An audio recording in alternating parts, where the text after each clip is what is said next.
when we're taught about polyamory in Western culture, we're taught about it in terms of polygamy, where it's one man married to multiple wives.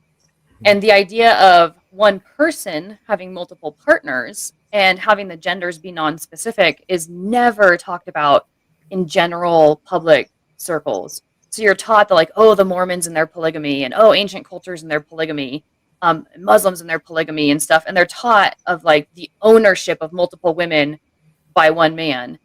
And that is also a very dysfunctional marriage relationship. So it kind of paints polyamory in this incredibly negative light. And then to try and reframe it for people can be really difficult.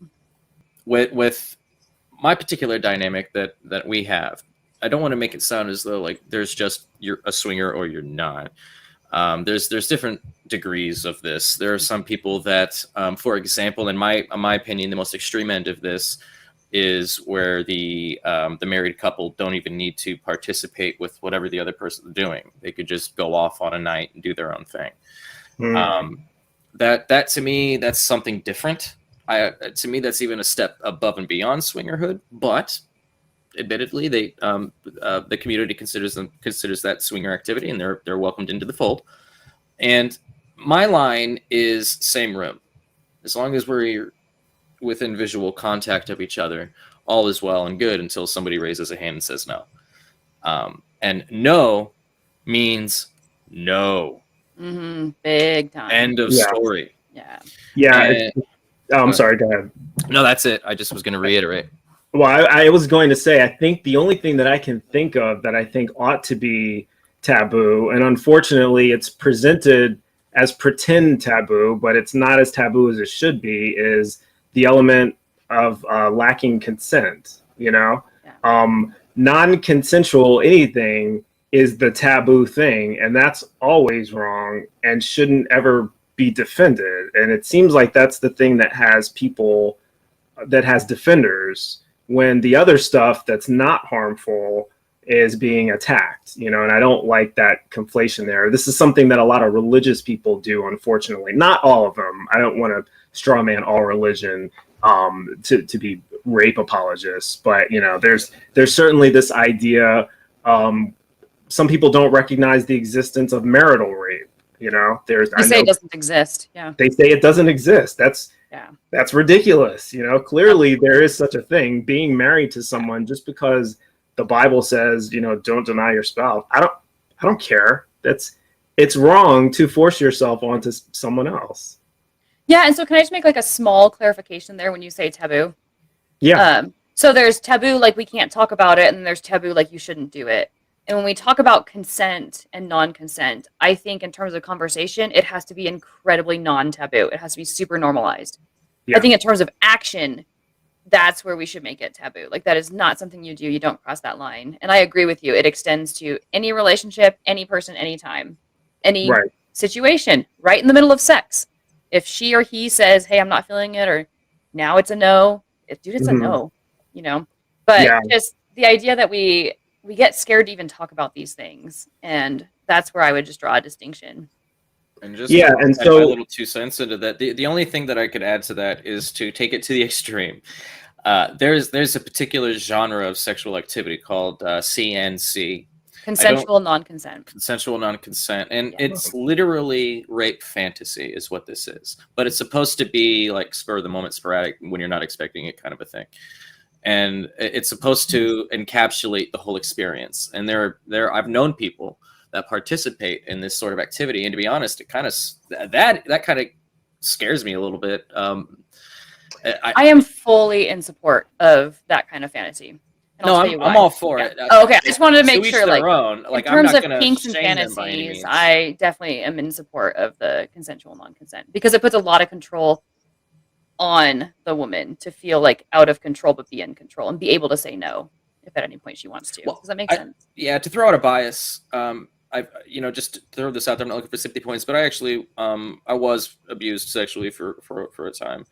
And so that there's that. So perhaps that factors in, because like I said, it kind of spooks me, like literally scares me a little, like the thought of doing something like that. kind of makes my heart skip a beat when I think about that. But that's my bias, so I wanted to throw that out there. But I fully support, like you said, if people want to participate in that. Like I said, these are my friends that are telling me this. They're still my friends. And thank you Yeah, for and throwing that out there. I have this idea that I don't know that we know enough about it. This is non-scientific. I haven't interviewed people who are in this, but I suspect that there's an element of sometimes people want to be dominated. Sometimes there's domination fantasies. Sometimes there's being the dominator fantasy, and you just take that a step further, and we call them rape fantasies. But I don't think rape fantasies are really someone actually wanting the thing to happen. The difference between rape fantasy and rape reality is in a rape fantasy, you can turn it off whenever you want, and it's your fantasy. It's And the you thing build that's the going scene. on. Yeah. It's the thing that's going on in your mind. It's, you're calling it rape, but it's your scenario that you invented. So it's really not a violation of you. It's just, we have this other taboo thing in society, which is appropriately taboo. And, what drives people to fantasize about that? We probably need to do a little bit more psychological research on that if we wanted to know. But if it's not harming anyone, I'm all for it. Whatever. People's fantasies are their fantasies, and they should be private if they want them to remain private or spoken about. But we shouldn't be, if they're not talking about harming someone else, who cares? I am a victim of sexual assault from back when I was a teenager. And since we're all disclosing, I am too. So it looks like. Wow. And just to put it out there, it is incredibly common among men and women. People think that it's the minority of people that have been sexually harassed or assaulted, and it's actually the majority. Yeah. At some point in their life, and in some various different ways. So I have a lot of trauma that I carried with that. And consensual non-consent is actually one of my favorite forms of fantasy play, because it allows me to take something that would have been traumatic at the time, and it lets me reframe it in a way that I have the power now and I have control, right? And and at first I didn't understand it, and then I started doing some research, like I said, and a lot of the people who are into consensual non-consent are previous victims who it gives them the power back, it gives them control of their narrative, and it allows them to explore a very sensitive area of their lives and of their experience, but in a way that's very safe for them. So I don't know if that makes any sense to someone who hasn't been through that. And I'm not saying for you guys, since you have been through it totally makes sense to me. But I do want to touch on a couple of different other subtopics of some of the taboos associated with sex, because we have pornography, which people have thoughts about, just masturbation itself. This is something, when I was a kid, masturbation. Don't touch yourself. Self-abuse, and so there's you would make fun of people, wanking, jacking off, so like that's don't tell anybody you're doing that. It seems to be more of a normalized thing now, but pornography is still kind of some people have strong thoughts about it, about how horrible it is and how it's abuse of women, and it's I don't know. What do you guys think about that? I'll start with you, Laura, and then Caleb's going to add his thoughts to finish up that topic. Awesome. Well, okay, so pornography for me goes all the way back to consent. Like, if the woman is enthusiastically, and the man is enthusiastically participating in an event where they are filming it and they're aware that they're filming it and they want to, I think it's freaking fantastic. I think it's, sex is something that didn't used to always be so private. I know when I studied Native American cultures, they used to live in big open rooms, it was like one building, one room, and multiple families lived in the room, and sex was just done openly, right? And maybe there was some privacy. Like with children as well? With children, yeah. Wow. Okay, yeah. I don't know what conditions, like was it late at night? Did they wait for the children to go to sleep? I don't know. But sex wasn't always such a taboo, private thing for ancient cultures, and it's something where we have this kind of natural drive to want to see it, not just participate in it.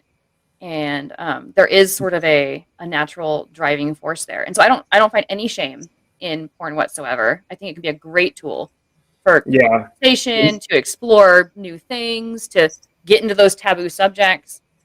But it's really, really, really hard to determine which porn is ethical and which porn is not. So knowing how to find ethical porn is really, really important.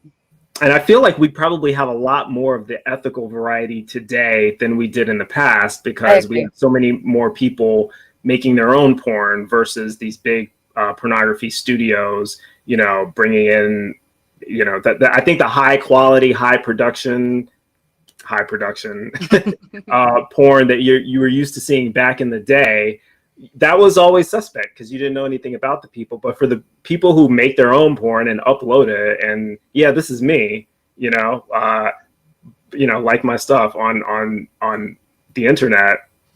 That's what they want. Some people just get off like being watched or knowing that they're like they enjoy doing it. What do you think, Caleb? I think you're absolutely right. I think voyeurism on both ends, on both sides of the window, is certainly a valid sexual frontier for most people.